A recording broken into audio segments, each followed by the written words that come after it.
We don't often see Melania out and about anymore, but she did make the effort to join her husband at the White House for the 2025 Easter egg roll to celebrate the holiday. And we hate to say it, but this wasn't Melania's most striking fashion moment. When it comes to choosing Easter Sunday attire, there's no more classic choice than pastels. And this year was no different. Melania wore a pale, featureless trench coat, which seems to be one of her favorite fashion items, and paired it with heels that appeared to be the same shade as the White House stairs. Depending on which broadcast you watched or whether the sun was out at any given time, the washed-out outfit occasionally showed some pastel yellow tones, but mostly came across as a fairly bland cream white. Maybe it was just the overcast day that made her ensemble look more drab and faded than it actually was. But even the brightest day wouldn't have changed the fit of the jacket, which wasn't quite working either. The high belt bunched it up in the wrong places and completely mangled the silhouette, and the wide, baggy sleeves got more and more rumpled the more she interacted with the guests at the event. Wow, that's fantastic! In fact, a lot of people were quick to draw comparisons to former Vice President Kamala Harris, who also spent her Easter Sunday in a pastel dress coat.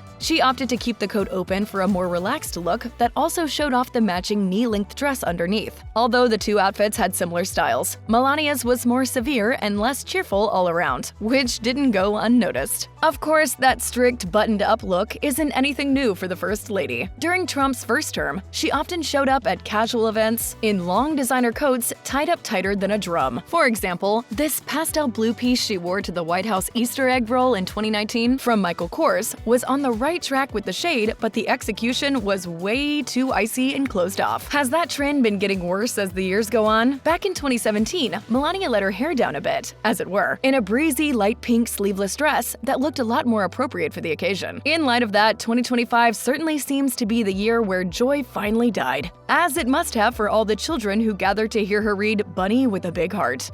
What a beautiful crowd! Prior to her Easter escapades, Melania's few public appearances of the year have all been overshadowed by stern, no-nonsense outfits that look as polished as a magazine spread but lack any semblance of individuality. From her tie and suit at the Take It Down Act roundtable at the Capitol to her gray-on-gray outfit at Trump's March 4th joint address to Congress, the year has seen a parade of stuffy selections, and it isn't getting any better as the days wear on. Aside from the requisite appearances, Melania hasn't been too involved in Trump's presidency this time around. That's not to say she was the tip of the spear during the first term, but this one has seen a marked decrease in her involvement, and when we do see her these days, it looks like she's content to cover up with a coat and call it a day. We would have expected Easter to at least be the one day where she lets herself dress a little more festively, but apparently not.